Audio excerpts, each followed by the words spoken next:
Hi everyone, I'm Kalyani, working as a lecturer in Sir CRR College for Women. Today, in this session, I'm going to discuss about the topic 2.1.2 concept of monoculture, polyculture, monosex culture, and integrated fish farming, and 2.2.1 cage culture and pen culture for 3rd BSc 6th sem zoology students in cluster paper Principles of Aquaculture. Introduction. Aquaculture practices are classified in several ways, depending upon the different aspects and situations involved in the culture practice. So aquaculture practices చూసినట్లయితే అవి different వేస్లో classify అయినారు. దేని మీద depend చేసుకుని అంటే different aspects and situations అంటే ఇక్కడ use చేసుకునే మోనోకల్చర్ కానీ పాలీకల్చర్ కానీ కేజ్ కల్చర్ కానీ పెన్ కల్చర్ కానీ so integrated culture and monosex culture so ఇవన్నీ ఏంటి this are the culture systems అని చెప్తున్నారు. సో ఇవన్నీ ఎందుకు అరేంజ్ అయినాయి, సో ఎందుకు యూజ్ చేసుకుంటున్నారు వీటన్నిటిని అంటే సో ఒక్కొక్క వాటర్ బాడీలో ఒక్కొక్క టైప్ ఆఫ్ సిస్టమ్ని కల్చర్ సిస్టమ్స్ని ప్రాక్టీస్ చేస్తున్నారు. ఒక్కొక్క ఏరియాలో ఒక్కొక్క టైప్ ఆఫ్ కల్చర్ సిస్టమ్స్ని యూజ్ చేసుకుంటూ ఉన్నారు. So based on their different aspects and situations so అక్కడ ఉన్న వాటర్ హ్యాబిట్ బట్టి సో వాళ్ళు యూజ్ చేసుకునే కల్చర్ సిస్టమ్స్ అనేవి డిఫరెంట్ టైప్స్ అని చెప్తూ ఉన్నారు. Some major and important classifications are given below based on the different factors involved in aquaculture. On the basis of fish species. So culture systems అనేవి different types అని చెప్పుకున్నాం. So ఈ వేటి మీద బేస్ చేసుకుని డిఫరెంట్ ఆస్పెక్ట్స్ మీద depend అయ్యి different types of culture systems అనేవి డిఫరెంట్ సిచ్యువేషన్స్ మీద బట్టి different types of culture systems అనేవి ప్రాక్టీస్లోకి వచ్చినాయి అంటారు. సో దాంట్లో ఫిష్ స్పీషీస్ మీద బేస్ చేసుకుని అది 2 టైప్స్ అంట, monoculture and polyculture. So monoculture అంటే సింగిల్ స్పీషీస్ని కల్చర్ చేసేదాన్ని మోనోకల్చర్ అంట. పాలీకల్చర్ అంటే మోర్ దాన్ వన్, ఒక స్పీషీస్ కంటే ఎక్కువ స్పీషీస్ని ఉంచి మనం పాండ్లో ఉంచి మనం కల్చర్ చేస్తున్నట్లయితే దాన్ని పాలీకల్చర్ అంటారు. And on the basis of enclosure. So enclosure mean అంటే ఎటువంటి టైప్ ఆఫ్ సిస్టమ్ని యూజ్ చేసుకుని అంటే ఎటువంటి టైప్ ఆఫ్ ఎన్క్లోజర్ సిస్టమ్ని యూజ్ చేసుకుని మనం కల్చర్ చేస్తున్నాము అంటే దాంట్లో 2 టైప్స్ అంట, cage culture and pen culture. So కేజెస్ని యూజ్ చేసుకుని it is an enclosure, closed one. So దాన్ని యూజ్ చేసుకుని మనం కల్చర్ చేస్తూ ఉన్నాము. అండ్ పెన్స్ అంటే బ్యాంబూ స్టిక్స్ని రివర్స్లో కానీ లేదంటే పాండ్స్లో కానీ కన్స్ట్రక్ట్ చేసుకుని దానికి నెట్ని దాన్ని సరౌండ్ చేస్తూ చేసేదాన్ని పెన్ కల్చర్ అంటారు. సో కేజెస్ని యూజ్ చేసుకుంటున్నాం, పెన్స్ని యూజ్ చేసుకుని ఇక్కడ మనం cage culture and pen culture అనేది ఎన్క్లోజర్ మీద డిపెండ్ అయ్యి 2 టైప్స్ అని చెప్తున్నారు. And on the basis of integration. So integration అంటే ఇక్కడ ఇంటిగ్రేటెడ్ కల్చర్. సో దీన్ని ప్యాడీ కమ్ ఫిష్ కల్చర్ అని కూడా పిలుచుకోవచ్చు. సో ఒకే టైంలో 2 కల్చర్ సిస్టమ్స్ మనం ప్రాక్టీస్ చేస్తూ ఉన్నాం, దాన్ని ఇంటిగ్రేటెడ్ కల్చర్ సిస్టమ్ అని కూడా చెప్పుకోవచ్చు. సో ఇందులో first one on the basis of fish species monoculture. Here monoculture, mono means single అని అర్థం. Culturing a single fish in a pond is termed as monoculture. So ఒక పాండ్లో ఒక ఫిష్ని ఒక స్పీషీస్ని మాత్రమే కల్చర్ చేసాము అంటే దాన్ని మోనోకల్చర్ అంటారు. Most of the common carps give far better results with monoculture in Pond's.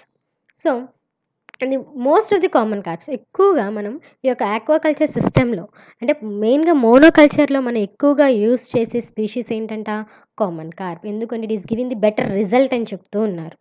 And the common carp is the domesticated fish of longest history and it is believed that it was cultured in China as early as 2000 BC. So మనకి తెలిసింది common carp means Cyprinus carpio. So మన history చూసుకున్నప్పుడు చెప్పుకున్నాము చైనాలో ఆ యొక్క China politician. So ఆయన యొక్క బుక్లో ఆయన ఏం రిప్రజెంట్ చేశారు, ఏం డిటర్మైన్ చేశారు అంటే సో ఈ యొక్క కార్ప్ స్పీషీస్ గురించి సిప్రినస్ కార్పియో గురించి ఆయన యొక్క బుక్లో ఆయన డిటర్మైన్ చేశారు. సో అదే యొక్క ఎవిడెన్స్ అని కూడా చెప్పుకోవచ్చు. అండ్ ఇది కామన్ కార్ప్ అనే దానికి లాంగెస్ట్ హిస్టరీ ఉంది, అది చైనాలో కల్చర్ చేసేవాళ్ళు 2000 BCలో అని చెప్తున్నారు. In order to fulfill the single species based needs of food, scientific experiments and sports etc. So ఇంకా చూసుకున్నట్లయితే ఎందుకు మనం సింగిల్ స్పీషీస్ని కల్చర్ చేస్తాం, in order to face the needs. ఇటువంటి నీడ్స్ అంటే అవి ఫుడ్ అంటే మన ఫుడ్ పర్పస్ కోసం, scientific experiments. So for doing the scientific experiments ఒక స్పీషీస్లో ఏదైనా కొత్తగా ఎక్స్పెరిమెంట్ చేసి సో ఏదైనా సరే డిరైవ్ చేయడానికి కానీ సో సైంటిఫిక్ ఎక్స్పెరిమెంట్స్ కండక్ట్ చేయడానికి కూడా ఈ యొక్క సింగిల్ స్పీషీస్ని యూజ్ చేస్తారు. స్పోర్ట్స్ అంటే గేమింగ్ పర్పస్ కూడా ఈ యొక్క సింగిల్ స్పీషీస్ని కల్చర్ చేస్తారు అని చెప్తున్నారు.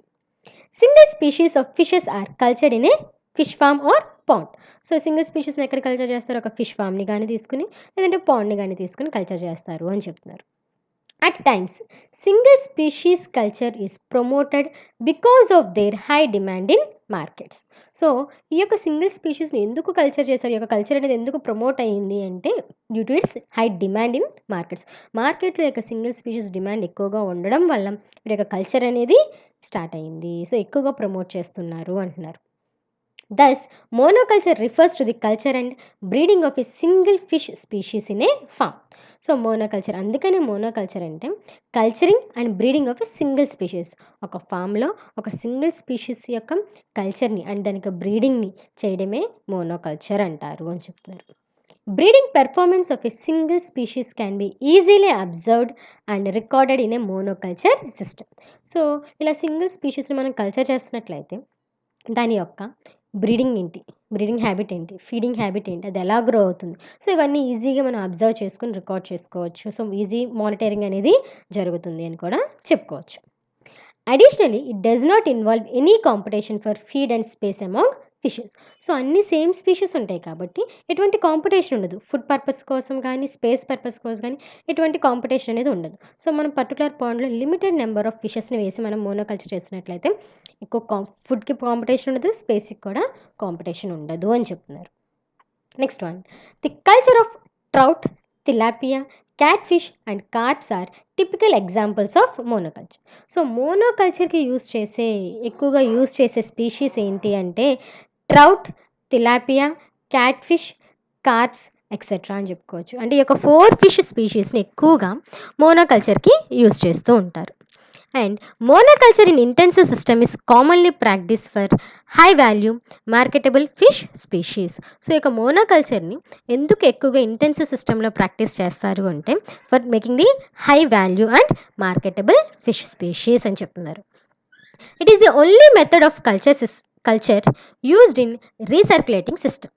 సో ఈ యొక్క మోనోకల్చర్ని ఎక్కడెక్కడ యూజ్ చేస్తారు అంటే ఇన్ రీసర్క్యులేటింగ్ సిస్టమ్స్లోను, రన్నింగ్ వాటర్ సిస్టమ్స్లోను అండ్ కేజ్ కల్చర్ సిస్టమ్స్లోను ఈ యొక్క మోనోకల్చర్ని యూజ్ చేస్తూ ఉంటారు.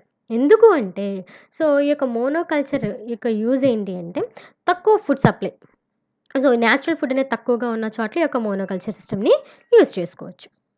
Okay, and what are the categories of monoculture? So ఎటువంటి కేటగిరీస్లో మోనోకల్చర్ని ప్రాక్టీస్ చేయొచ్చు?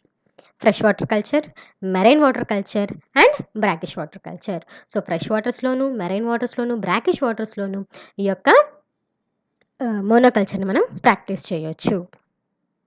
What are the advantages of this monoculture system? Easy to feed fishes. So single స్పీషీస్ని యూజ్ చేసుకుంటున్నాం కాబట్టి ఈజీగా మనం ఫీడింగ్ జరిపించవచ్చు. ఎందుకంటే ఉండేవన్నీ ఒకే రకమైన ఫిష్ స్పీషీస్, సో ఒకే టైప్ ఆఫ్ ఫీడ్ ఇస్తే సరిపోతుంది. And it permits great control over size. So ఈ యొక్క ఫిష్ అనేది ఎక్కువ సైజ్ గ్రో అవ్వకుండా కూడా మనం కంట్రోల్ చేసుకోవచ్చు. సో మనం మానిటర్ చేసుకోవచ్చు. And it is easy to monitor. So ఈ యొక్క ఫిష్ అనేది ఇప్పుడు సపోజ్ మనం ఒకే స్టాక్ వేసాము అంటే అన్నీ ఒక ఫ్రై స్టేజ్లో ఉన్నప్పుడు స్టాకింగ్ చేసాము అంటే పాండ్లోకి రిలీజ్ చేసాము ఫ్రైస్ అన్నిటిని. సో అవి ఈజీగా ఒక ఫిష్ని చూస్తే మనకి మిగిలినంతా తెలిసిపోతుంది. సో ఏది ఏ టైంకి మెచ్యూర్ అవుతుంది, సో ఫిషెస్ అన్నీ మెచ్యూర్ స్టేజ్కి వచ్చినాయా, సో బ్రీడింగ్ స్టేజ్కి వచ్చినాయా, సో ఏ సైజ్కి గ్రో అయినాయి అన్నీ ఒకేసారి మనకి హార్వెస్టింగ్ కూడా వచ్చేస్తాయి. సో ఈజీ టు మానిటర్ అని చెప్పుకోవచ్చు. Next, suitable for farmers having limited land resources. So ఎవరైతే ఆక్వాకల్చర్ ఫార్మర్స్ ఉన్నారో వాళ్ళకి తక్కువ ల్యాండ్ రిసోర్సెస్ ఎవరికైతే ఉన్నాయో అంటే తక్కువ అమౌంట్ ఆఫ్ ల్యాండ్ ఎవరికైతే ఉందో ల్యాండ్ రిసోర్సెస్ వాటర్ కానీ ఇవన్నీ తక్కువగా ఉన్న వాళ్ళకి ఈ యొక్క మోనోకల్చర్ అనేది చాలా యూజ్ అవుతుంది. Next one, disadvantages. First one, natural productivity of pond is not fully utilized. So ఈ యొక్క మోనోకల్చర్ చేయడం వల్ల ఏమవుతుంది అంటే మెయిన్ డిసడ్వాంటేజెస్ ఏంటి? సో సింగిల్ స్పీషీస్ని మనం కల్చర్ చేస్తూ ఉంటాం. సో సింగిల్ స్పీషీస్ని కల్చర్ చేస్తున్నప్పుడు అవి ఏం చేస్తే వాటి యొక్క ఫీడ్ చేసేసి సప్లిమెంటరీ ఫీడ్ని కానీ లేదంటే డెట్రిటస్ మ్యాటర్ కానీ ఏదో ఒక ఫుడ్ మీద డిపెండ్ అవుతూ ఉంటుంది, ఇద్దరు ఫైటోప్లాంక్టన్ ఆర్ జూప్లాంక్టన్. సో అప్పుడు ఏమవుతుంది, మిగిలిన ఫుడ్ అనేది అంటే వీడ్స్ని, ఆక్వాటిక్ వీడ్స్ అనేది కన్జ్యూమ్ చేయలేకపోవచ్చు, లేదంటే డెట్రిటస్ మ్యాటర్ అనేది కన్జ్యూమ్ చేయలేకపోవచ్చు. అంటే మనం సింగిల్ స్పీషీస్ని కల్చర్ చేస్తున్నప్పుడు సో ఆ యొక్క స్పీషీస్ అనేది ఫర్ ఎగ్జాంపుల్ ఇప్పుడు మనం పాలికల్చర్ తీసుకున్నట్లయితే దాంట్లో మనం డిఫరెంట్ ఫీడింగ్ హ్యాబిట్స్ ఉన్న ఫిషెస్ని మనం స్టాకింగ్ చేస్తాం. సో మోనోకల్చర్లో ఏంటి, ఇద్దరు సింగిల్ స్పీషీస్ని మాత్రమే మనం కల్చర్ చేస్తూ ఉన్నాం. సో అప్పుడు ఏమవుతుంది, ఆ యొక్క ఫిష్ అనేది సపోజ్ అది ఒక గ్రాస్ కార్ప్ అనుకుందాం. సో అది ఏం చేస్తుంది, ఆక్వాటిక్ వీడ్స్ మాత్రమే కన్జ్యూమ్ చేస్తుంది, తీసుకుంటే సప్లిమెంటరీ ఫీడ్ని తీసుకుంటుంది. అంతేగాని బాటంలోకి వెళ్ళి అక్కడ ఉన్న డిట్రెస్ మ్యాటర్ని కానీ లేదంటే ఫైటో ప్లాంక్టన్ కానీ జూ ప్లాంక్టన్ కానీ కన్జ్యూమ్ చేయకపోవచ్చు.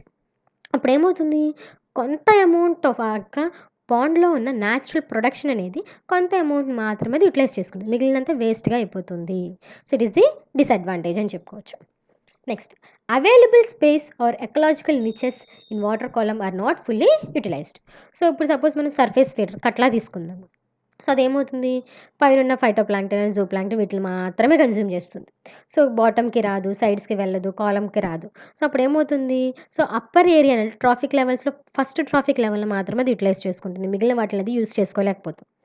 సో అలాగా స్పేస్ అనేది యూటిలైజ్ చేసుకోకుండా అలాగా వేస్ట్ అయిపోతుంది అని చెప్తున్నారు.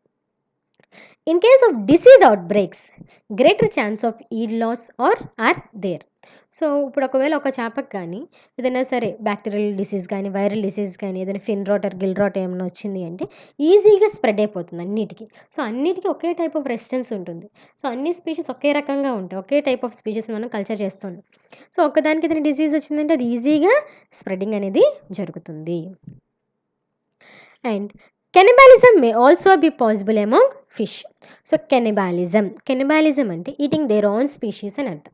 సో ఇప్పుడు సపోజ్ మనం కల్చర్ చేసే స్పీషీస్ అనేది ఏదైనా సరే కెనిబాలిస్టిక్ నేచర్ అనేది ఉంది అంటే సో అప్పుడు ఏమవుతుంది, దాని యొక్క స్పీషీస్ని అది కన్జ్యూమ్ చేస్తూ ఉంటుంది. సో అటువంటి ఎఫెక్ట్ కూడా ఉంటుంది. It is one of the disadvantage అని చెప్తున్నారు. More risk of regression in water quality like dissolved oxygen depletion. So ఇప్పుడు మనం ఒకే టైప్ ఆఫ్ స్పీషీస్ని కల్చర్ చేయడం వల్ల ఆ యొక్క స్పీషీస్ ఏం చేస్తాయి, ఆ పాండ్లో ఉన్న వాటర్ని మాత్రమే అవి కన్జ్యూమ్ చేస్తూ ఉంటాయి. సో రెస్పిరేషన్ జరుపుకుంటూ ఉంటాయి, ఆక్సిజన్ని తీసుకుంటూ ఉంటాయి. సో అటువంటి టైంలో అది ఏమవుతుంది అంటే so it gains more risk of regression, అంటే వాటర్ క్వాలిటీ అనేది తగ్గిపోతూ ఉంటుంది. అండ్ డిజాల్వ్డ్ ఆక్సిజన్ కంటెంట్ కూడా ఏమవుతుంది, అది కూడా తగ్గిపోతూ ఉంటుంది. సో ఎప్పుడైతే మనం ఒకే స్పీషీస్ని కల్చర్ చేస్తున్నప్పుడు సో ఎటువంటి అంటే మనం ఏరేషన్ ఏమీ జరిపించకపోకుండా వదిలేసినట్లయితే సో ఏరేషన్ జరిపించకపోతే ఏమవుతుంది, ఆక్సిజన్ లెవెల్స్ అనేవి తగ్గిపోతూ ఉంటాయి, వాటర్ క్వాలిటీ అనేది తగ్గిపోతూ ఉంటుంది. సో అందుకని ఒక స్పీషీస్ని కల్చర్ చేసినప్పుడు ఆక్సిజన్ డిప్లీషన్ ప్రాబ్లమ్స్ కూడా అరైజ్ అవుతాయి అని చెప్పుకోవచ్చు. And what are the cultivable fish species in India. So ఇండియాలో కల్టివేట్ చేసే ఫిష్ స్పీషీస్ ఏంటి, so they are indigenous species and exotic carps అని చెప్పుకోవచ్చు. ఇండిజినియస్ స్పీషీస్ వచ్చేసి catla, Labeo rohita, Labeo calbasu, Cirrhinus mrigala, Cirrhinus cirrhosa. Next one exotic carps. Hypophthalmichthys molitrix, it is commonly called as silver carp. Cyprinus carpio, it is known as common Corp.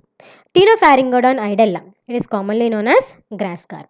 So these species are majorly cultivated in India in under monoculture. And what are the characteristics of cultivable fish species? So ఎటువంటి characteristics ఉండాలి, so monoculture చేయాలి అంటే ఎటువంటి characteristics అనేవి ఉండాలి. They must possess fast growth rate. So ఏదైతే ఫిష్ని మనం చూస్ చేసుకుంటున్నామో ఆ యొక్క ఫిష్ యొక్క గ్రోత్ రేట్ అనేది చాలా ఫాస్ట్గా ఉండాలి. They should be able to feed on cheap artificial feed. So cheap artificial feed తీసుకునైనా సరే త్వరగా గ్రో అయ్యే కెపాసిటీ అనేది ఆ ఫిష్కి ఉండాలి. Hardy fishes should be preferred, అంటే ఎటువంటి టెంపరేచర్ చేంజెస్కైనా సో ఎటువంటి డిసీజెస్కైనా రెసిస్టెన్స్గా ఉండి త్వరగా కోలుకునే లాంటి హార్డీ ఫిషెస్ని ప్రిఫర్ చేసుకుంటూ ఉండాలి. They must have high tolerance against adverse physico-chemical water parameters. So ఎటువంటి ఫిషెస్ని చూస్ చేసుకోవాలి అంట, ఫిజికల్గా కానీ కెమికల్గా కానీ వాటర్ పారామీటర్స్లో ఎటువంటి చేంజ్ వచ్చినా సరే it should be highly tolerate to those changes అని చెప్తున్నారు. సో అటువంటి చేంజెస్ కూడా ఫిజికల్ కెమికల్ వాటర్ పారామీటర్స్లో ఎటువంటి చేంజెస్ వచ్చినా సరే వాటిని కూడా అది తట్టుకుని బ్రతకగలిగే ఫిషెస్ని మనం చూస్ చేసుకోవాలి. They should be disease resistance, so డిసీజ్కి రెసిస్టెంట్గా ఉండే ఫిషెస్ని చూస్ చేసుకోవాలి. The fishes should be of good nutritional value, so మార్కెట్లో ఎక్కువగా సేల్ అయ్యే ఫిషెస్ని అండ్ వేటికైతే ఎక్కువ న్యూట్రిషనల్ వాల్యూ ఉన్న ఫిషెస్ని మనం చూస్ చేసుకోవాలి. ఈజీ టు హార్వెస్ట్, అంటే త్వరగా మెచ్యూరిటీ అటైన్ అయ్యి వితిన్ 6 months or 8 months లోపు వితిన్ 1 year లోపు మనకి హార్వెస్టింగ్ స్టేజ్కి వచ్చే ఫిషెస్ని మనం చూస్ చేసుకుంటూ ఉండాలి. They should B prolific breeder, అంటే ప్లెంటీ ఆఫ్ ఆఫ్ స్ప్రింగ్స్ని ప్రొడ్యూస్ చేయగల కెపాసిటీ ఉన్న ఫిషెస్ని మనం చూస్ చేసుకోవాలి. సో ఎక్కువ ఆఫ్ స్ప్రింగ్స్ని రిలీజ్ చేయగల ఆర్గానిజమ్స్ ఆర్ ఫిషెస్ని మనం సెలెక్ట్ చేసుకోవాలి. And this is the monoculture system, where here it is the water pond with aquatic weeds. So in this way we have to culture these fishes. So single species ni manam culture చేస్తూ ఉండాలి. So this is all about the monoculture. Next one, polyculture. It is also known as composite culture. The fish pond is complex ecosystem having various types of organisms in the different regions. So ఇంట్లో చూసుకున్నట్లయితే ఈ యొక్క పాలీకల్చర్లో use చేసే fish pond అనేది it is a complex ecosystem అన్నారు. So ఎందుకు అది complex ecosystem అయ్యింది అంటే it is having various types of organisms. So ఈ యొక్క ఫిష్ పాండ్లో మనకి వేరియస్ టైప్స్ ఆఫ్ ఆర్గానిజమ్స్ని యూస్ చేసుకుని మనం కల్చర్ చేస్తూ ఉంటాం. సో ఆ యొక్క ఆర్గానిజమ్స్ కూడా వేరియస్ రీజన్ అంటే వాటర్ బాడీలో ఉన్న ఆ యొక్క పాండ్లో వేరియస్ రీజన్స్ అవి ఆక్యుపై చేస్తూ ఉంటాయి. For example, the surface is occupied by the floating live matter such as phytoplankton and zooplankton. So surface అంటే వాటర్ బాడీలో సర్ఫేస్ రీజియన్ ఏది ఆక్యుపై చేస్తుందంట, ఫ్లోటింగ్ లైవ్ మ్యాటర్స్ అంటే phytoplankton, zooplankton. It is occupied the surface region. And column రీజియన్లో చూసుకున్నట్లయితే live and dead matter sunk from the surface. So ఏదైతే live material and also dead material ఏదైతే పైనుంచి కిందికి పడుతుందో సంక్ అవుతుందో సో ఆ మ్యాటర్ మొత్తం ఎక్కడ ఉంటుంది అంటే కాలమ్ రీజియన్లో ఉంటుంది. And the bottom is enriched with detritus or dead organic matter, while the margins of the ponds are occupied by the abundance of aquatic weeds. So బాటంలో చూసుకున్నట్లయితే detritus or dead organic matter అనేది ఉంటుంది. So waste material అనేది అడుగు భాగంలో ఉంటుంది. And margins of the pond చూసుకున్నట్లయితే it is having abundance of aquatic weeds. So aquatic weeds అనేవి మార్జిన్స్లో ఉంటాయి అని చెప్తున్నారు. Unless all these trophic levels of fish pond are utilized fully, fish culture may not be profitable business.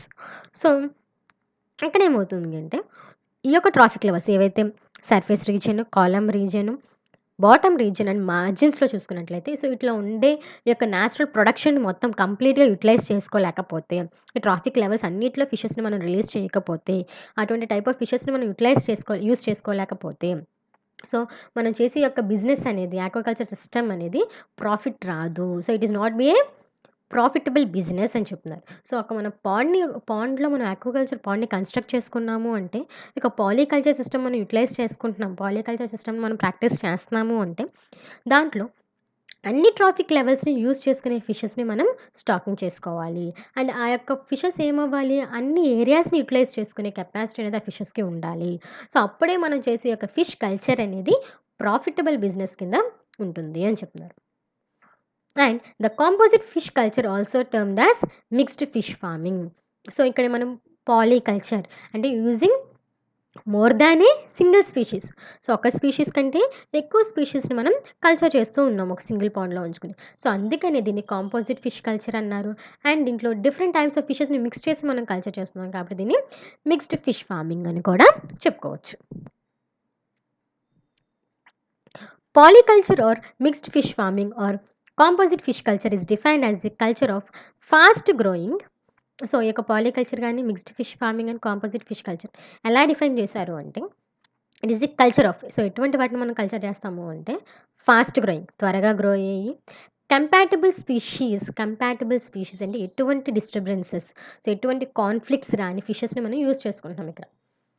Of different feeding habits and habitats. So మనం use చేసుకునే different fishes, so వాటికి different feeding habits ఉంటాయి, habitats ఉంటాయి. So అటువంటి fishes అన్నిటిని ఒక దగ్గర నుంచి మనం కల్చర్ చేస్తూ ఉన్నాం. And in the same pond, ఒకే పాండ్లో ఒకే ఎకలాజికల్ నిచెస్లో ఉంచి సో ఫైటోప్లాంక్టన్, జూప్లాంక్టన్, ఆక్వాటిక్ వీడ్స్ని ఫీడ్ కింద ఇస్తూ వాటిని మనం గ్రో చేస్తూ ఉన్నాం. సో అలాగా గ్రో అయ్యి అన్నిటిని యూటిలైజ్ చేసుకుని ఒక మ్యాక్సిమం సైజ్కి ఒక ఫిష్ అనేది అటైన్ అయ్యింది అంటే దాన్ని పోలీకల్చర్ అంటారు అని చెప్తున్నారు. So it is defined as culture of fast growing compatible species of fish of different feeding habits and habitats in the same pond to occupy the same ecological niches and where phytoplankton, zooplankton and aquatic weeds are effectively utilized to maximize the fish production. So it is known as polyculture. And this indicates that polyculture or mixed fish farming comprises an association of various types of fish in the same pond. So mixed fish farming అన్న polyculture అన్న సరే, so వాటి యొక్క ఇవి ఏమి indicate చేస్తుంది అంటే దీంట్లో మనం కల్చర్ చేస్తున్నాం, ఫార్మింగ్ చేస్తాం. ఏంటి అంట, డిఫరెంట్ స్పీషీస్ని, వేరియస్ టైప్స్ ఆఫ్ ఫిష్ని తీసుకొచ్చి ఒకే పాండ్లోంచి మనం కల్చర్ చేస్తున్నాము.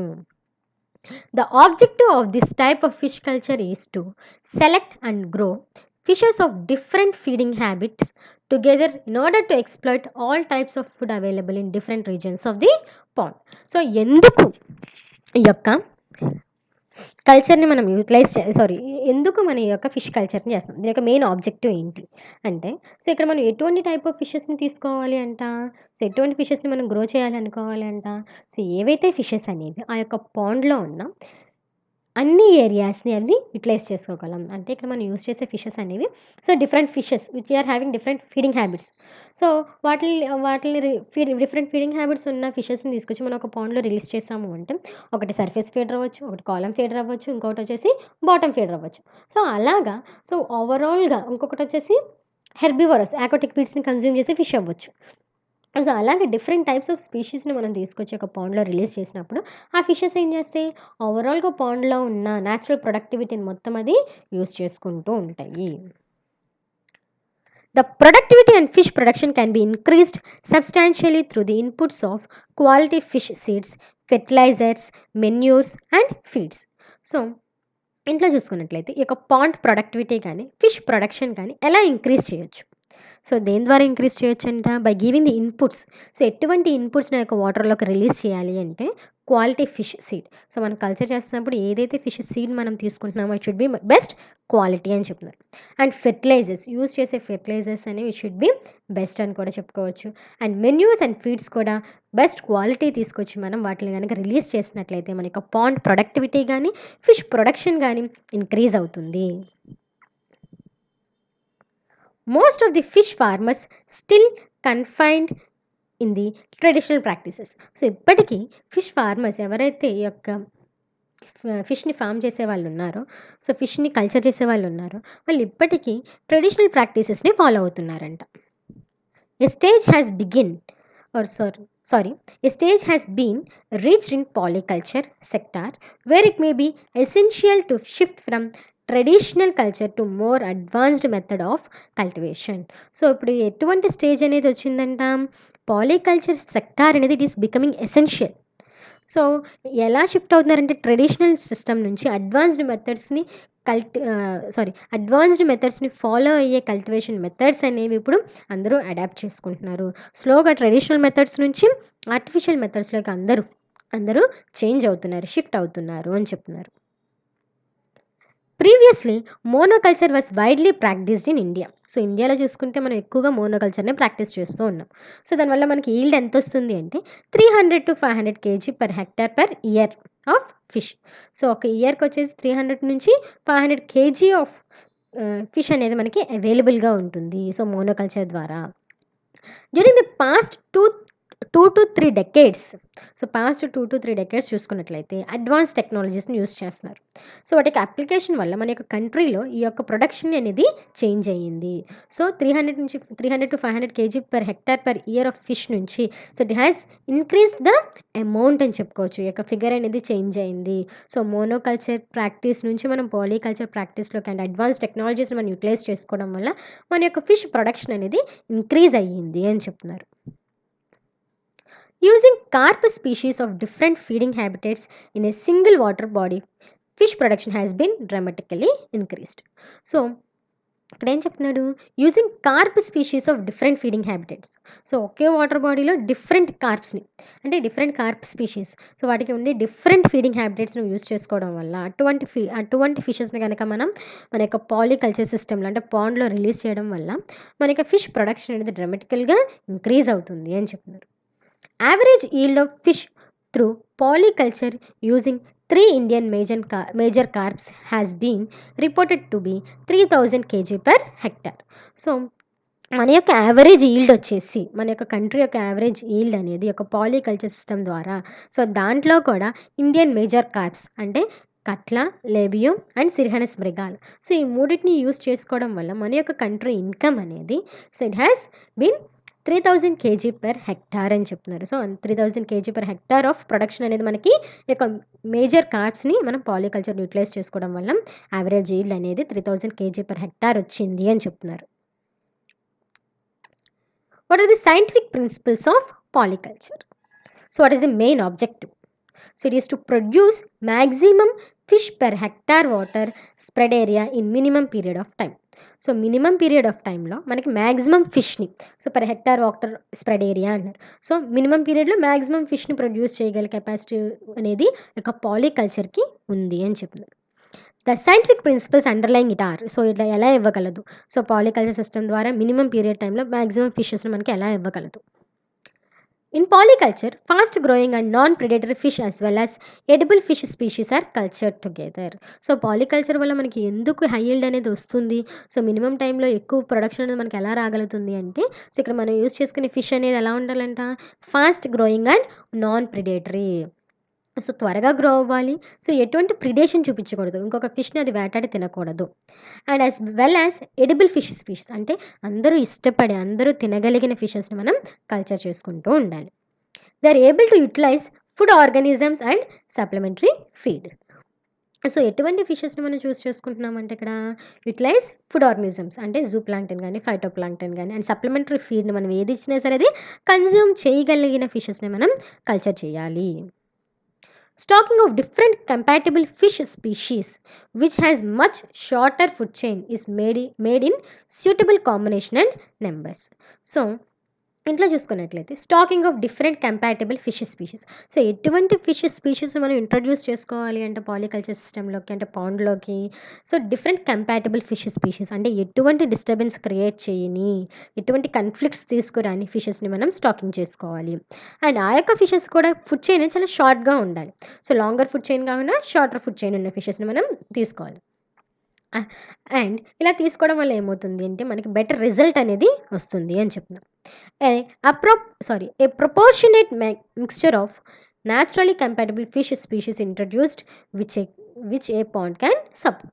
అండ్ ఎటువంటి ఫిషెస్ని మనం ఇంట్రడ్యూస్ చేసుకోవాలి అంటే, ఎటువంటి ఫిషెస్ని మనం మిక్స్ చేసి రిలీజ్ చేసుకోవాలి అంటే న్యాచురలీ కంపాటబుల్ ఫిష్ స్పీషీస్ అంటే న్యాచురల్గా అవైలబుల్గా ఉండే, ఎటువంటి డిస్టర్బెన్స్ క్రియేట్ చేయని, ఫ్రెండ్లీగా ఉండే కంపాటబుల్ ఫిష్ స్పీషీస్ని మనం యూస్ చేసుకోవాలి, పాండ్లోకి ఇంట్రడ్యూస్ చేయాలి అని చెప్తున్నారు. Attention should be given so that natural food organisms and supplementary feeds can be fully utilized by the fish in relation to their stocking densities. So ఇంకా ఎటువంటి ఫిషెస్ని మనం ఎక్కువగా చూస్ చేసుకోవాలి అంటే న్యాచురల్ ఫుడ్ ఆర్గానిజమ్స్ని, సప్లిమెంటరీ ఫీడ్ని అన్నిటినీ కంప్లీట్గా యూటిలైజ్ చేసుకోగల ఫిషెస్ని మనం వాటిని మాత్రం మనం స్టాకింగ్ చేసుకోవాలి. Application of right type of fertilizers and manures stimulates natural food organisms for the growth of fish. So okay, ఎటువంటి ఫెర్టిలైజర్స్ని కానీ ఎటువంటి మెన్యూస్ని మనం రిలీజ్ చేయాలంట, it should be right type అంటున్నారు. అంటే ఎటువంటి అంటే అవి న్యాచురల్ ఫుడ్ ఆర్గానిజమ్స్ని స్టిమ్యులేట్ చేయగల, గ్రో చేయగల ఫెర్టిలైజర్స్ని, మెన్యూస్ని మనం అప్లై చేయాలి. సో వీటి వల్ల మన యొక్క ఫిష్ యొక్క గ్రోత్ అనేది ఇంక్రీజ్ అవుతుంది అని చెప్తున్నారు. At the same time use of supplementary feeds is also necessary. So naturally కాదు బట్ ఆల్సో సప్లిమెంటరీ ఫీడ్స్ని కూడా రిలీజ్ చేయాలి అని చెప్తున్నారు. Consequently the carrying capacity level is significantly increased. So ఇలా చేయడం వల్ల ఏమవుతుంది, క్యారింగ్ కెపాసిటీ అంటే ఫిష్ ప్రొడక్షన్ అనేది స్లోగా ఇంక్రీజ్ అవుతుంది. By changing the stocking density of fish intermediate harvesting is done during the entire growing period of 1 year. So మనం ఒక పాలీకల్చర్ సిస్టమ్ని స్టార్ట్ చేసినప్పుడు దాంట్లో మనం 3 types ఆఫ్ మేజర్ క్రాప్స్ని వేసుకున్నాం, కట్లా, లేబియో అండ్ సిర్హస్ మృగాల్. సో ఒక్కొక్క దానికి ఒక్కొక్క టైంలో అది మెచ్యూరిటీ అటైన్ అవుతుంది. దాంట్లో మనం ఫ్రై స్టేజ్లో ఒక స్పీషీస్ని వేసుకోవాలి, ఫింగర్లింగ్ స్టేజ్లో ఒక స్పీషీస్ని వేసుకోవాలి, ఒక సీడ్ స్టేజ్లో ఉన్నది ఒక దాన్ని వేసుకోవాలి. అంటే 3 స్టాకింగ్ డెన్సిటీస్ మనం రిలీజ్ చేసినట్లయితే సో ఆ యొక్క పాండ్ నుంచి మనకి అలాంగ్ ది ఇయర్ మొత్తంలో మనకి ఒక్కొక్క టైం పీరియడ్లో ఒక్కొక్క ఫిష్ అనేది ఒక్కొక్క టైంకి మెచ్యూరిటీ అటైన్ అవుతుంది. ఒకటి 6 months, ఒకటి 8 months, ఒకటి 1 yearకి. అలాగా మనకి 3 స్పీషీస్ నుంచి మనకి ఒక ఇయర్లో ప్రాఫిట్స్ అనేవి వస్తాయి. ఈజీగా మనం 3 times హార్వెస్ట్ చేసుకోవచ్చు అని చెప్తున్నారు. The main features of different culturable fish species in polyculture are, so main features ఏంటి? ఫస్ట్ వన్ కట్ల. సో కట్లా చూసుకున్నట్లయితే అది సర్ఫేస్ ఫీడర్ అంటున్నారు. ఎందుకు అంటే దాని యొక్క మౌత్ అనేది అప్ టర్న్ పైకి ఉంటుంది. సో ఇది ఎక్కువగా ఏం తీసుకుంటుందంట, జూ ప్లాంక్టన్ని కన్జ్యూమ్ చేస్తుంది. దీని యొక్క మ్యాక్సిమం సైజ్ ఎంత అటైన్ అవుతుంది అంటే 1.8 మీటర్స్ అని చెప్తున్నారు. Rohu, it has a terminal mouth with a fringed lip to aid column feeding on planktonic algae. So ఈ యొక్క రోహుకేమో టెర్మినల్ మౌత్ ఉంటుంది. సో అది కాలమ్ ఫీడర్ అని చెప్తున్నారు. దేని మీద ఫీడ్ అవుతుందంటే ఇది ప్లాంక్టోనిక్ ఆల్గే. అది ఎక్కడి నుంచి వస్తుందంటే ఫైటోప్లాంక్టన్ అనేది ఎప్పుడైతే సర్ఫేస్ నుంచి కిందకి సంక్ అవుతుందో అప్పుడు ఆ ఫుడ్ని యొక్క రోహు అనేది కాలంలో ఉండి ఫీడ్ అవుతూ ఉంటుంది. అండ్ ఎంత సైజ్ వరకు గ్రో అవుతుందంటే అది 1 మీటర్ ఇన్ లెంత్ అని చెప్తున్నారు ఈ యొక్క ఫైటోప్లాంక్టన్ని తీసుకుని. Mrigal, mouth is slightly shift ventral. It feeds on detritus in the bottom. It reaches a maximum size of 90 cm. So ఈ యొక్క మృగాల యొక్క మౌత్ చూసుకున్నట్లయితే వెంట్రల్ రీజియన్లో ఉంటుంది అని చెప్పి. అందుకని దేని మీద ఫీడ్ అవుతుందంట, అది డెట్రిటస్ మ్యాటర్ ఉంది బాటంలో ఉండే dead and decaying organic matter మీద ఫీడ్ అవుతూ ఉంటుంది. సో దీని యొక్క మ్యాక్సిమం సైజ్ వచ్చేసి 90 centimetres. Common carp, it is bottom feeder which feeds on all types of food available in the bottom. So ఈ యొక్క కామన్ కార్ప్ చూసుకున్నట్లయితే ఇది బాటమ్ ఫీడర్ అంట. సో ఏదైతే ఫుడ్ అనేది కింద మన బాటంలో ఉంటుందో dead and decaying organic matter of plants and animals, algae, plankton, ఏదైనా సరే dead and decaying organic matter ఇది ఫీడ్ అవుతూ ఉంటుంది. Silver carp, it has an upturn mouth. So ఇది సర్ఫేస్ ఫీడర్ అని చెప్పుకోవచ్చు. సో ఇది ఫైటోప్లాంక్టన్ మీద ఫీడ్ అవుతుంది. ఎక్కువగా తీసుకునేది ఫైటోప్లాంక్టన్. సో దాని యొక్క సైజ్ వచ్చేసి అది 60 సెంటీమీటర్స్ వరకు గ్రో అవుతుంది. So it is a planktophagous and mainly surface feeder అని చెప్తున్నారు. Grass carp, it is utilised for aquatic weed control and management. So ఇక గ్రాస్ కార్ప్ని ఎందుకు మనం పాలికల్చర్ సిస్టంలో ఉంచుతాము, ఎందుకు స్టాకింగ్ చేస్తాము అంటే ఆక్వాటిక్ వీడ్స్ని కంట్రోల్ చేస్తూ ఉంటుంది. సో ఇది ఎక్కువ గ్రాస్ని కన్జ్యూమ్ అంటే ఆక్వాటిక్ వీడ్స్ని కన్జ్యూమ్ చేస్తూ ఉంటుంది. And it is also a surface and column feeder అని కూడా చెప్పుకోవచ్చు. It also consumes zooplankton and unicellular algae. So జూ ప్లాంక్టన్ని కన్జ్యూమ్ చేస్తుంది, యూనిసెల్లర్ ఆల్గేని కూడా ఇది కన్జ్యూమ్ చేస్తుంది. అండ్ ఎక్కువగా దేన్ని ప్రిఫర్ చేస్తుందంటే మ్యాక్రోఫైట్స్. ఎక్కువగా మ్యాక్రోఫైట్స్ని ఇది కన్జ్యూమ్ చేస్తూ ఉంటుంది. The association of common carp and mrigal with grass carp has an important benefit. So polyculture సిస్టమ్స్లో ఎటువంటి టైప్ ఆఫ్ ఫిషెస్ని ఎక్కువగా యూస్ చేసుకోవచ్చు అంటే common carp, mrigal and grass carp. So ఈ మూడింటిని కనుక మనం పాలికల్చర్ సిస్టంలో యూస్ చేసుకుని మనం పాండ్ని కన్స్ట్రక్ట్ చేసుకుని మనం ఈ యొక్క సిస్టమ్ని ఫాలో అవుతున్నట్లయితే 3 స్పీషీస్ని యూస్ చేసుకుని పాలికల్చర్ చేసుకున్నట్లయితే సో ఎక్కువ బెనిఫిట్స్ అనేవి వస్తాయి అని చెప్తున్నారు. The fecal matter of grass carp is utilized as food by bottom dwelling fishes. So ఈ యొక్క గ్రాస్ కార్ప్ అనేది తినేది ఏంటి, weeds, macrophytes, algae, zooplankton అనేది కన్జ్యూమ్ చేస్తూ ఉంటుంది. సో అది రిలీజ్ చేసే వేస్ట్ మెటీరియల్ అనేది సో ఏ ఫిషెస్ కన్జ్యూమ్ చేస్తాయి అంటే ఎక్కువగా బాటమ్ డ్వెల్లింగ్ ఫిషెస్ అనేవి కన్జ్యూమ్ చేస్తాయి అని చెప్తున్నారు. To avoid competition among mrigal, common carp, rohu and grass carp for supplementary feeds, it is advisable to supply aquatic weeds in suitable quantity for the growth of grass carp. So మనం polyculture సిస్టంలో మృగాల్ని, common carp, rohu, grass carp ఈ 4 ఉంచి మనం culture చేస్తున్నప్పుడు so ఈ యొక్క supplementary feed ఏదైతే ఉందో దాన్ని మనం మృగాల్, కామన్ కార్ప్, రోహుకి ఇచ్చి గ్రాస్ కార్ప్కి ఇవ్వకూడదు అనుకుంటున్నాం. సో అది ఎక్కువ కన్జ్యూమ్ చేస్తుందో సంథింగ్ ఏదైనా సరే. సో వాటికి అవసరం లేదు అనుకున్నప్పుడు ఏం చేయాలి అంటే గ్రాస్ కార్ప్కి మాత్రం ఈ యొక్క ఆక్వాటిక్ వీడ్స్ని సప్లిమెంటరీ ఫీడ్ కింద ఇచ్చి మిగిలిన సప్లిమెంటరీ ఫీడ్స్ అనేవి ఇవ్వడం వల్ల మనం ఈ యొక్క గ్రాస్ కార్ప్ యొక్క గ్రోత్ని పెంచుకోవచ్చు. So this is the polyculture. Here you can see the different types of fishes in different areas consuming different natural products of the fish pond. So it is the aquatic vegetation which is consumed by a fish, and phytoplankton consumed by other fish, zooplankton consumed by a fish, aquatic insect and other aquatic insects are consumed by other fish. So there are different kinds of fishes which is consuming different aquaculture products and natural products ని consume చేస్తూ ఉన్నాయి in a single pond. So this is all about the monoculture and polyculture. Monoculture means culturing of single species and polyculture means culturing of more than a single species. Next one, cage culture. The cage culture has opened up a new and vast avenue of easy exploitation of both fresh and salt waters, which are more suitable for fish raising than the waters of artificial pond. So ఇక్కడ cage culture అనేది increase అవుతుంది.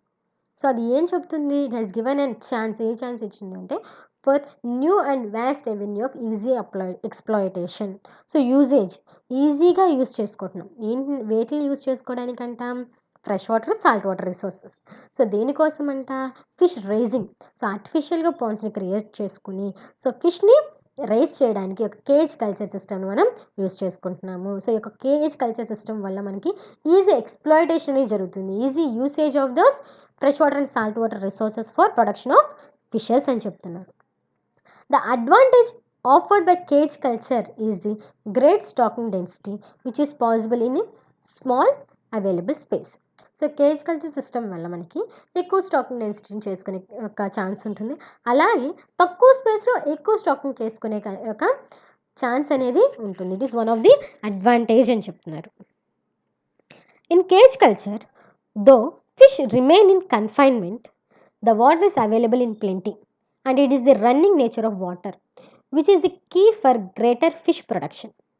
So cage కల్చర్లో చూసుకున్నట్లయితే so దీంట్లో మనం ఫిషెస్ని ఒక కేజ్లో ఉంచి culture చేస్తూ ఉన్నాం. అది కన్ఫైన్మెంట్ అంటే ఒక ఎన్క్లోజర్లో ఉంచి. బట్ ఇక్కడ వాటర్ అనేది ప్లెంటీగానే అవైలబుల్గా ఉంటాయి. సో ఏం చేస్తాం? కేజెస్ని కన్స్ట్రక్ట్ చేసి మనం వాటర్ బాడీలోకి రిలీజ్ చేస్తాం, దాంట్లో ఫిషెస్ని వేసి. సో ఇక్కడ ఏమవుతుంది? ఆ యొక్క ఫిష్ని మనం ఒక రిస్ట్రిక్టెడ్ ఏరియాలో ఉంచుతాం, ఒక చిన్న బాక్స్లో ఉంచుతున్నాం. సో అది వైడ్ ఏరియాస్లో గ్రో అయిన ఫిషెస్ని తీసుకొచ్చి మనం చిన్న చిన్న ఏరియాస్లో అంటే చిన్న చిన్న కన్ఫైన్మెంట్స్లో ఎన్క్లోజర్లో కేజెస్లో ఉంచి మనం కల్చర్ చేస్తుంది. అది చిన్న కన్ఫైన్మెంట్లో ఉంచిన దానికి వాటర్ అవైలబిలిటీ అనేది చాలా ఎక్కువగా ఉంటుంది. ఎందుకంటే అక్కడ మనం రన్నింగ్ వాటర్స్లోని ఈ యొక్క ఫిష్ని మనం ఈ యొక్క కేజ్ని మనం ఇంట్రడ్యూస్ చేస్తాం కాబట్టి. And it is the running nature of water which is the key for greater fish production. So మన కేజెస్ని కన్స్ట్రక్ట్ చేసి దాంట్లో ఫిషెస్ని రిలీజ్ చేసి సో వాటిని తీసుకెళ్ళి మనం ఒక వాటర్ బాడీలో రిలీజ్ చేసినట్లయితే సో ఆ యొక్క ఫిష్కి వాటర్ అనేది ప్లెంటీగా ఉంటాయి, ఎక్కువగా వస్తూ ఉంటాయి. అలాగే రన్నింగ్ వాటర్ కూడా వస్తూ ఉంటాయి. సో దానివల్ల ఏమవుతుందంటే ఫిష్ ప్రొడక్షన్ అనేది ఇంక్రీజ్ అవుతుంది. The advantage that the running water keeps a constant supply of food, A regular removal of waste and quick replacement of oxygen and nutrients. So ఇప్పుడు మనం ఒక కేజ్ని కన్స్ట్రక్ట్ చేసి తీసుకొచ్చి ఒక పాండ్లో మనం రిలీజ్ చేసినట్లయితే సో అక్కడ మనం ఏరేషన్ చేస్తూ ఉంటాం. సో ఏరేషన్ చేస్తూ ఉంటాం, లేదంటే రన్నింగ్ వాటర్స్ రివర్స్లో ఉంచి మనం కేజెస్ని కన్స్ట్రక్ట్ చేసి రివర్స్లో రిలీజ్ చేసాం కేజెస్ని. సో అప్పుడు ఏమవుతుంది? రన్నింగ్ వాటర్స్ అంటే రివర్స్ అనేవి రన్నింగ్ వాటర్స్ అని చెప్పుకోవచ్చు. సో ఒక కేజ్ని కన్స్ట్రక్ట్ చేసి ఒక రన్నింగ్ వాటర్లో కనుక మన యొక్క కేజ్ని మనం ఉంచాము అంటే అప్పుడు ఆ కేజ్లో ఉండే ఫిషెస్కి వాటర్ అనేది సప్లై అవుతూ ఉంటుంది. ప్లెంటీ ఆఫ్ వాటర్ అనేది దాని యొక్క ఫిషెస్ అనేవి యూస్ చేసుకుంటూ ఉంటాయి. సో దానివల్ల ఏమవుతుంది? సో ఇక రన్నింగ్ వాటర్లో ఉంచడం వల్ల ఫుడ్ అనేది కాన్స్టెంట్గా వస్తూనే ఉంటుంది.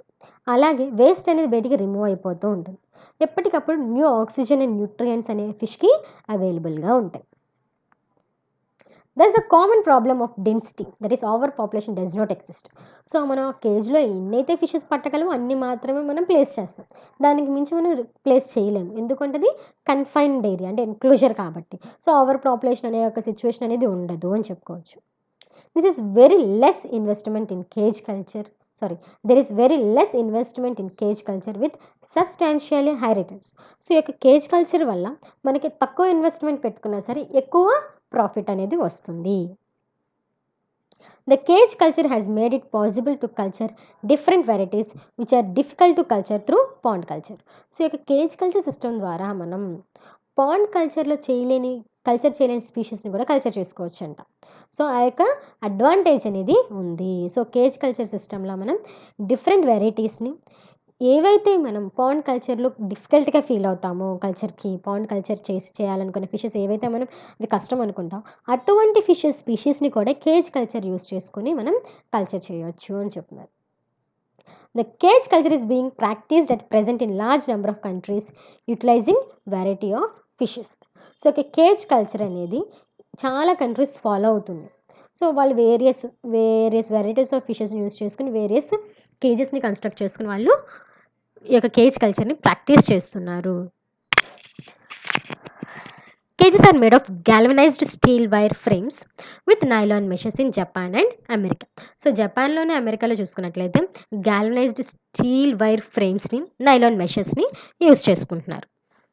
అండ్ అండ్ అదే మన యొక్క ఏషియన్ కంట్రీస్లో చూసుకున్నట్లయితే సింపుల్గా బ్యాంబూ స్టిక్స్ని తీసుకుని వాటిని బ్యాంబూ ఫ్రేమ్స్ అని వాటిని స్ప్లిట్ చేస్తారు, మధ్యలో కట్ చేసి స్ప్లిట్ చేసుకుని దగ్గరికి అరేంజ్ చేసేసుకుని టై చేసేసుకుని వాటికి నెట్ని పెట్టేసేసి వీళ్ళు కేజెస్ కింద కన్వర్ట్ చేస్తున్నారు.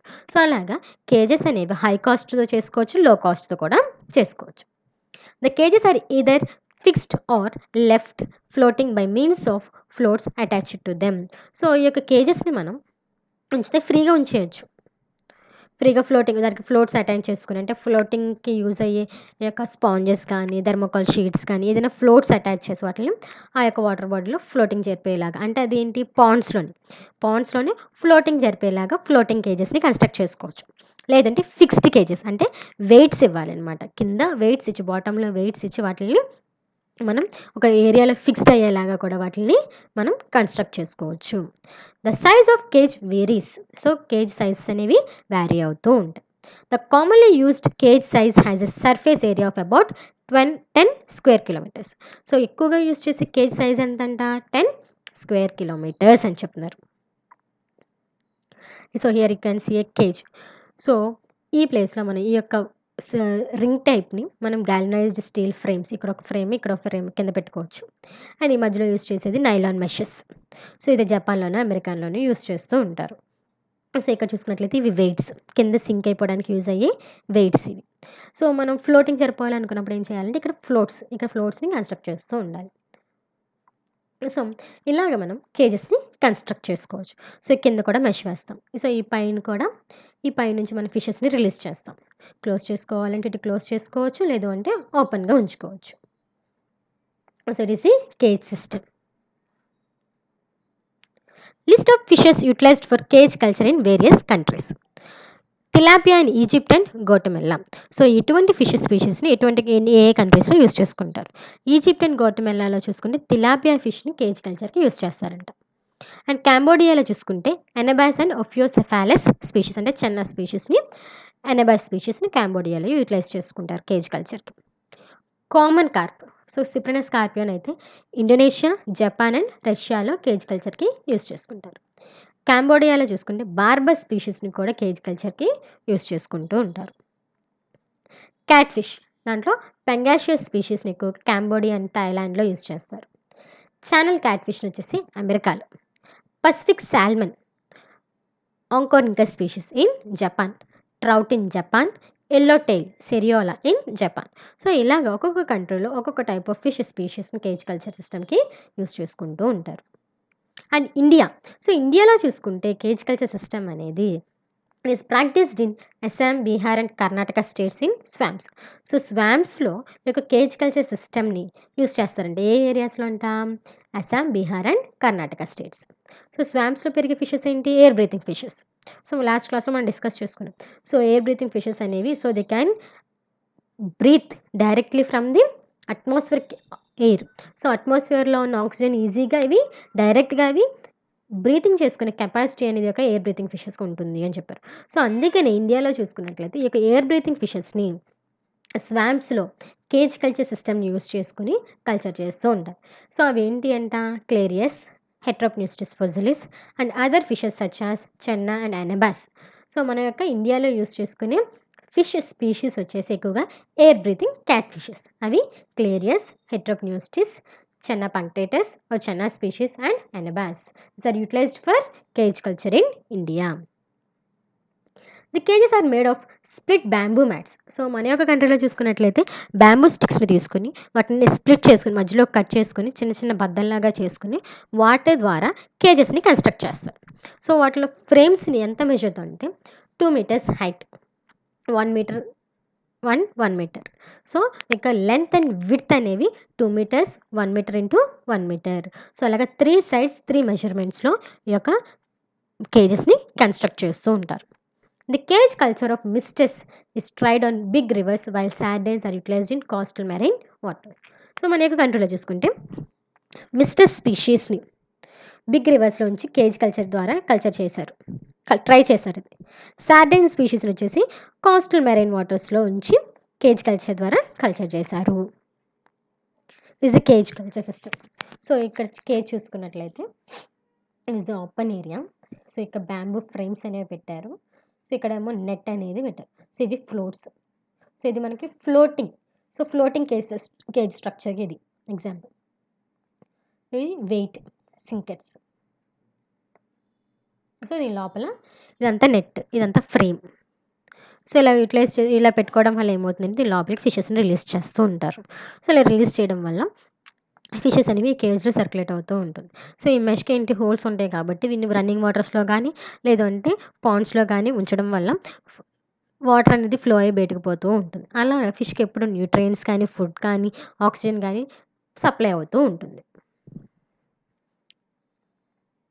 So this is all about the cage culture. So cage culture అంటే ఏదైనా ఫిష్ని తీసుకొని సింగిల్ స్పీషీస్ ఆర్ ఏ స్పీషీస్ని అయినా తీసుకొని కేజ్లో ఉంచుకొని మనం కల్చర్ చేయొచ్చు. సో కేజ్ కల్చర్ వల్ల మనకి నార్మల్గా మనం పాండ్స్లో ఉంచి కల్చర్ చేయలేని స్పీషీస్ అంటే కొన్ని టిపికల్ క్యారెక్టర్స్ ఉన్న ఫిషెస్ ఉంటాయి. సో పర్టికులర్ ఎన్విరాన్మెంట్లో మాత్రమే ఉండగలం. సో అప్పుడు ఏం చేయొచ్చు, మనం కేజెస్ని కన్స్ట్రక్ట్ చేసి ఆ యొక్క ఫిష్ని తీసుకుని వెళ్ళి ఆ యొక్క వాటర్స్లో నుంచి మనం కల్చర్ చేసుకోగలం.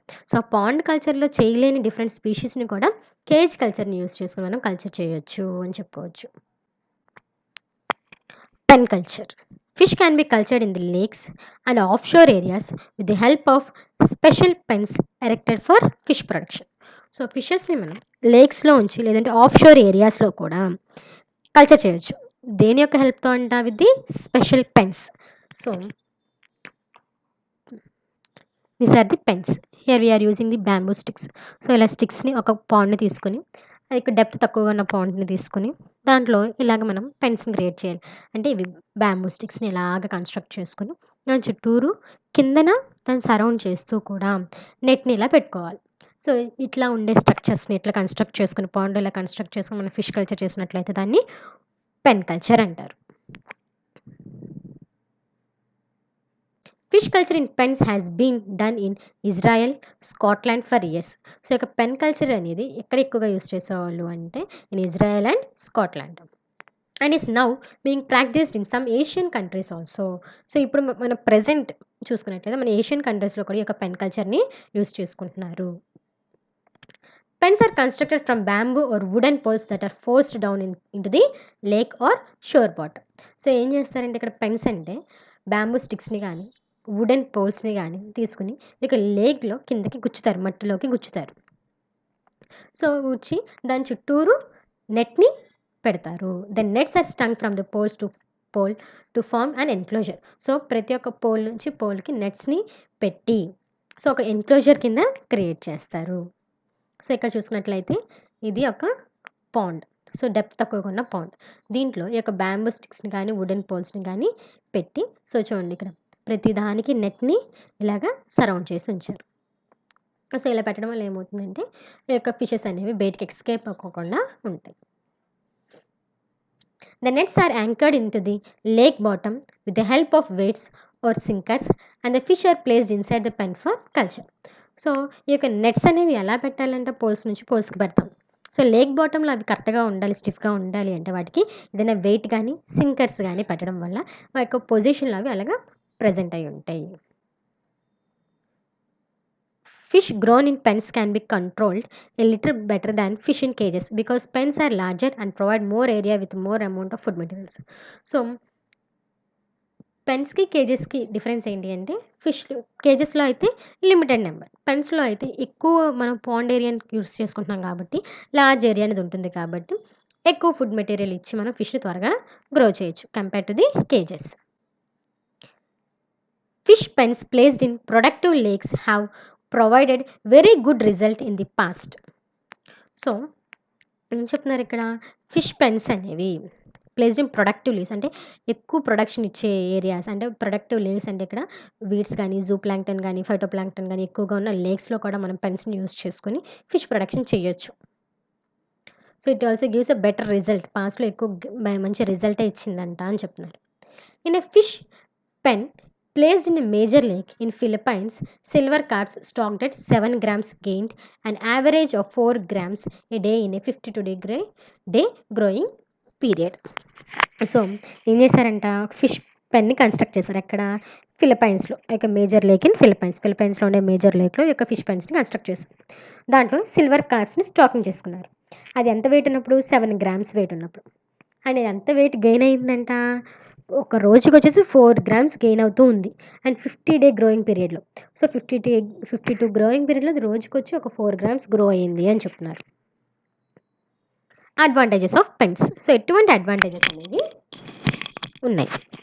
Fish pens have many advantages. చాలా అడ్వాంటేజెస్ ఉన్నాయంట. The require no extra feeding of fish, no fertilization. So extra feeding అవసరం లేదు, ఎటువంటి ఫెర్టిలైజేషన్ మనం చేయవసరం లేదు. ఏంటిది? వాటర్ని ఎటువంటి ఫెర్టిలైజేషన్ చేయొచ్చు అంటే ఫెర్టిలైజేషన్ యాడ్ చేసి వాటర్ని క్లీన్ చేయాల్సిన అవసరం లేదు. అలాగే ఎక్స్ట్రా ఫీడింగ్ ఇవ్వవసరం లేదు. చాలా తక్కువ మెయింటెనెన్స్తో మనకి ఎక్కువ ప్రాఫిట్ అనేది వస్తుంది. కానీ మనం దేన్ని ఎక్కువ కేర్ తీసుకోవాలంట? ఆ యొక్క నెట్స్ని కేర్ తీసుకోవాలి.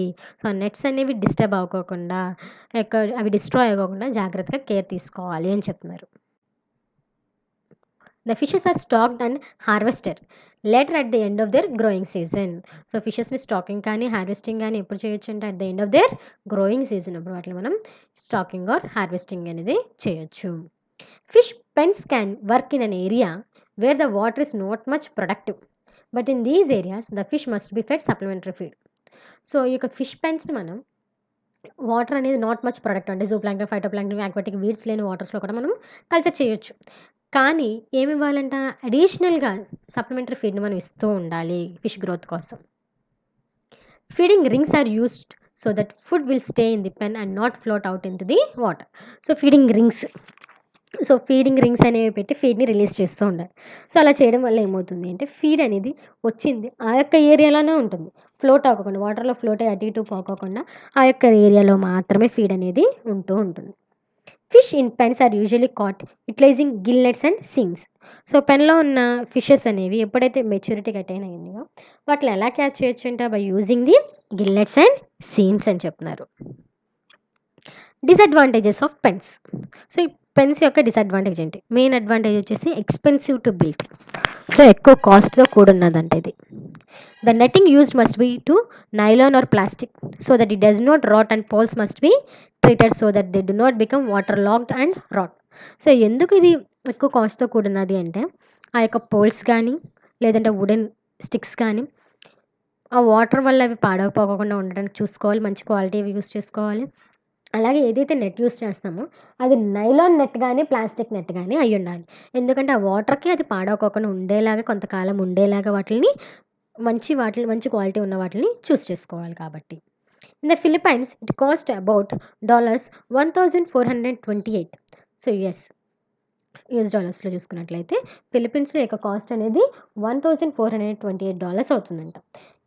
దేనికి? 1 హెక్టార్ ల్యాండ్లో ఒక పెన్ని కన్స్ట్రక్ట్ చేయడానికి.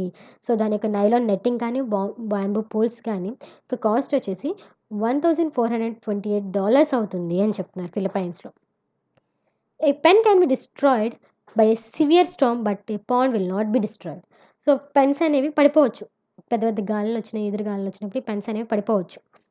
కానీ పాండ్కి ఎటువంటి డిస్టర్బెన్స్ అనేది జరగదు, అది డిస్ట్రాయ్ అవ్వదు. A fish pen only last 3 to 5 years in the water. So మనం ఒకసారి కన్స్ట్రక్ట్ చేసిన యొక్క ఫిష్ పెన్ అనేది 3 నుంచి 5 years పాటు ఉంటుంది వాటర్లో, అది క్వాలిటీ ప్రొడక్ట్ని యూస్ చేస్తే.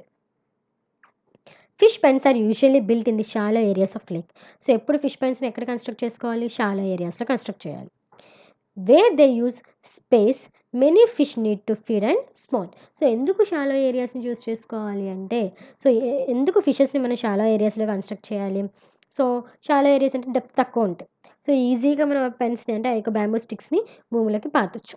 అలాగే ఈ యొక్క ఫిష్ పెన్స్ అనేవి షాలో ఏరియాస్లో ఉన్నప్పుడు, వైట్ పాండ్స్లో ఉన్నప్పుడు ఎక్కువ స్పేస్ అనేది ఉంటుంది. సో ఎక్కువ ఫిషెస్ని మనం కల్చర్ చేసుకోవచ్చు. సో వాటికి కూడా ఎక్కువ స్పేస్ ఉంటుంది ఫీడింగ్ కోసం కానీ స్పానింగ్ పర్పస్ కోసం కానీ. The pond therefore reduce the natural production in some lakes. So the pond therefore reduce the natural production. So ఇలాంటి ఉన్న పాండ్స్లో కొన్ని డిస్టర్బెన్సెస్ కూడా జరగవచ్చు. సో దీనివల్ల ఏమవుతుంది? న్యాచురల్ ప్రొడక్షన్ కూడా తగ్గిపోవచ్చు అని చెప్తున్నారు. Fishermen must go further out into the water to fish when the pens are in the shallow areas. So depth ఎక్కువగా ఉన్న ఏరియాస్ కాబట్టి ఈ యొక్క ఫిషర్మ్యాన్ అనేవాళ్ళు వాటర్లోకి వెళ్ళి ఆ యొక్క పెన్స్ని చూసుకోవచ్చు. సో షాలో వాటర్లో ఉన్నప్పుడు ఇదొక మెయిన్ అడ్వాంటేజ్ ఏంటి అంటే, సో ఈజీగా దాంట్లోకి దిగి నడుచుకుంటూ వెళ్ళి ఆ యొక్క నెట్స్ని సరి చేసుకోవడం కానీ ఇంకా పెన్స్ని కానీ చూసుకోవచ్చు అని చెప్తున్నారు. Fish pen can be built like kgs so that they can float. So మనం బ్యాంబూ స్టిక్స్ని యూస్ చేసుకుని కేజెస్ కింద కూడా కన్స్ట్రక్ట్ చేసుకోవచ్చు అంటే ఫిష్ పెన్స్ని. సో అలాగ కనుక పెన్స్ అంటే బ్యాంబూ స్టిక్స్ని యూస్ చేసుకుని కేజెస్ కింద కన్స్ట్రక్ట్ చేసుకుంటే వాటిని ఫిష్ పెన్స్ అని కూడా చెప్పుకోవచ్చు. సో వాటిని ఫ్లోటింగ్ ఫిష్ పెన్స్ అని కూడా అంటారు. ఇవి ఎక్కువగా మెరైన్ ఫిష్ రీసెర్చ్ స్టడీస్కి యూజ్ చేస్తూ ఉంటారు. And they can also be used in reservoirs also. Floating fish pens అంటే ఏంటి, కేజెస్లా కన్స్ట్రక్ట్ చేయడమే. బ్యాంబూ స్టిక్స్ని యూజ్ చేసుకుని కేజెస్ లాగా కన్స్ట్రక్ట్ చేసే వాటిని ఫ్లోటింగ్ ఫిష్ పెన్స్ అంటారు. Floating fish pens can be as small as 1 hectare in size. So 1 hectare సైజ్లోనే ఉండాలి అని చెప్తున్నారు. లేదు అంటే ఎంత లార్జ్ ఉండొచ్చు అంటే 10 hectares లార్జ్ సైజ్లో కూడా ఉండొచ్చు. They are not destroyed by storms as easily as pens anchored into the bottom and they can be moved from one side to another side. So వీటిని మనం కేజెస్లా కన్స్ట్రక్ట్ చేసుకుంటాం, floating చేస్తున్నాయి కాబట్టి అవి ఏదైనా సరే వరదలు వచ్చినా ఏమైనా సరే ఈదురు గాలులు వచ్చినా సరే, పెద్ద పెద్ద గాలులు ఏమైనా వచ్చినా సరే ఆ యొక్క పెన్స్ అనేవి డిస్టర్బ్ అవ్వవు, కావాలంటే మూవ్ అవుతూ ఉంటాయి తప్ప. సో అవి మనం ఏదైతే యాంకరింగ్ అంటే గుచ్చుంచామో, నేలలోకి పాతి మనం చేసిన ఆ యొక్క పెన్ అనేది ఈజీగా డిస్టర్బ్ అవుతుంది, కానీ ఇటువంటి ఫ్లోటింగ్ పెన్స్ అనేవి డిస్టర్బ్ అవ్వవు అని చెప్తున్నారు. Fish pens have an increasingly important role in near future in the fish culture. So ఈ యొక్క ఫిష్ పెన్స్ కూడా స్లోగా మన యొక్క ఫ్యూచర్ జనరేషన్కి యూజ్ అవుతూ ఉంటాయి, వాటి యొక్క ఇంపార్టెన్స్ అనేది పెరుగుతూ ఉంది అని చెప్తున్నారు. It is the pen culture. So here you can see the pens అంటే ఇక్కడ bamboo sticks, the pole, so మధ్యలో బ్యాంబూ స్టిక్స్ పెట్టారు. సో ఇలా పెట్టడం వల్ల చూడండి లెంత్స్ అని 16 centimeters, 4 meters, 16 meters అలాగా ఒక్కొక్క చోట ఒక్కొక్కలాగా అంటే ఆ ఏరియా బట్టి ఆ యొక్క పెన్ యొక్క కన్స్ట్రక్షన్ అనేది ఉంటుంది. సో ఈ యొక్క పోల్ నుంచి పోల్కి నెట్స్ అనేవి రిలీజ్ చేస్తూ ఉంటారు, నెట్స్ అనేవి పెడుతూ ఉంటారు. సో ఇవేమో సపోర్టింగ్కి, ఈ కర్రలేమో సపోర్టింగ్కి పెడతారు. It is service boat. So ఈ యొక్క బోట్ని తీసుకుని లోపలికి వెళ్ళి ఫీడ్ ఇవ్వచ్చు ఫిషెస్కి. So this is all about the pen culture. So here it is the YouTube link for cage culture. So if you want any reference, so ఒకసారి మీరు చూడాలి అనుకుంటే ఈ యొక్క కేజ్ కల్చర్ యొక్క ఈ యొక్క యూట్యూబ్ వీడియో చూడండి అమ్మ, ఇంకొంచెం క్లియర్గా అర్థమవుతుంది. నేను చెప్పింది ఏంటో మీకు ఇంకొంచెం క్లియర్గా అర్థమవుతుంది. ఒకసారి ఈ యొక్క యూట్యూబ్ లింక్ మీరు కాపీ పేస్ట్ చేసుకుని ఒకసారి యూట్యూబ్లో ఇది మీరు వాచ్ చేయండి. వాచ్ చేయడం వల్ల మీకు ఇంకా క్లియర్గా అర్థమవుతుంది ఈ యొక్క కేజ్ కల్చర్. సో కేజెస్ని ఎలా కన్స్ట్రక్ట్ చేస్తున్నారు ఏంటి అనేసి. So this is all about the culture systems, different aquaculture culture systems like monoculture, polyculture, cage culture and pen culture. In the next class, I am going to give an explanation about the integrated fish farming and monocyx culture. Thank you.